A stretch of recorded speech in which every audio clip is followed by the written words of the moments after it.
In this video, we're going to look at prokaryotes and eukaryotes. So first, let's look at some examples. So for prokaryotes, notice that the only example is bacteria. Pro meaning before and karyotes meaning nucleus. Remember, prokaryotes are the original forms of life here on Earth as we know it. So bacteria is one of the oldest living organisms.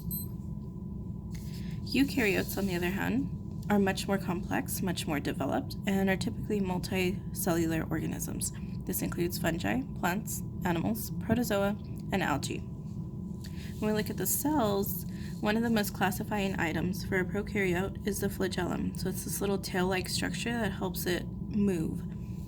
On the other hand, in a eukaryote, the most identifying structure is the nucleus. Prokaryotes do not have nucleuses, only eukaryotes. Similarly, though, they do have some things in common. They both have DNA. Prokaryotes' DNA looks kind of like a slinky down the middle, whereas our DNA, or eukaryotic DNA, can look kind of like X's or little squiggly lines. The cell membrane is also common for both eukaryotes and prokaryotes. Notice that the cell membrane is our only line of defense, whereas in a prokaryote, the cell membrane is the inner membrane, then there's a cell wall, and there's also a capsule which encloses all of the cell wall and cell membranes. Next we have ribosomes. So ribosomes are these little dots in the cell. Ribosomes help replicate DNA, so they act like a copy machine to make more DNA.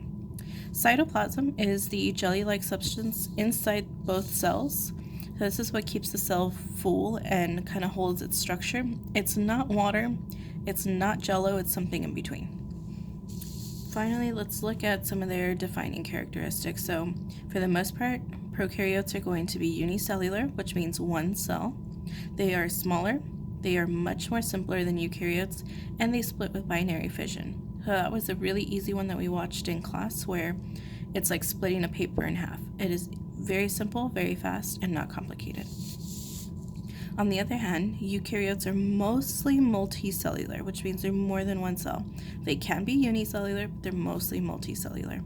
They're also much larger, they're much more complex, and they split using mitosis. So the DNA has to be doubled first before it can divide into two different cells.